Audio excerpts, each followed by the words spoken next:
অন্যদিকে দৈহিক ব্যাধি নিরাময়ের যাবতীয় ভৌত পদ্ধতি থেকে মনের জোরে আরোগ্য অনেক ভালো।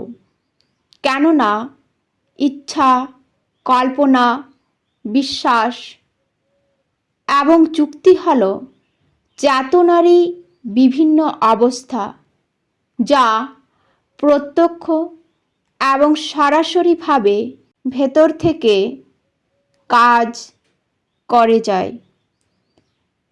এরাই হল সেই চালিকা শক্তি যা কোনো নির্দিষ্ট কাজকে সাফল্যমণ্ডিত করার জন্যে প্রাণ শক্তিকে উদ্দীপ্ত ও পরিচালিত করে থাকে। সম্মোহিত ব্যক্তি কর্তৃক বিচিত্র তথ্য জ্ঞাপন ও বিবিধ সংকল্প প্রাণশক্তিকে উত্তেজিত করার ব্যাপারে খুবই কার্যকরী হয়। তবে অনুশীলনকারীরা প্রায়শই সচেতনভাবে প্রাণশক্তির সঙ্গে সহযোগিতা না করে এই বিশুদ্ধ মানসিক প্রক্রিয়াটিকে প্রয়োগ করে থাকেন।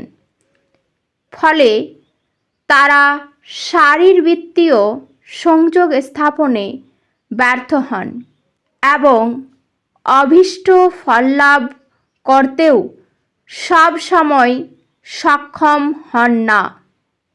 প্রাণশক্তিকে পরিচালনা ও তাকে অতিমানস চেতনায় পৌঁছবার জন্যে শরীর মনোগত প্রক্রিয়ার সঙ্গে যদি ইচ্ছা, বিশ্বাস ও যুক্তির ক্ষমতাকে যুক্ত করা যায়, তাহলে আরোগ্য লাভ সুনিশ্চিত হয়।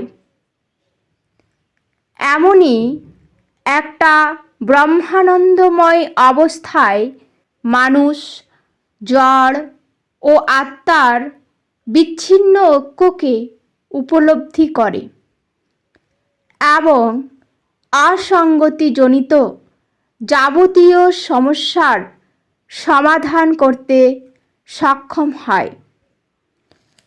শরীরের যে কোনো অঙ্গে প্রকৃত অর্থে কম্পমান প্রাণশক্তিকে চালনা করার প্রয়োগবিদ্যা যোগদা সৎসঙ্গের শিক্ষাবলী থেকে পাওয়া যায়। এই প্রক্রিয়ার সাহায্যে অন্তঃপ্রবাহী মহাজাগতিক কম্পমান শক্তিকে নিশ্চিতভাবে যে কেউ অনুভব করতে পারে।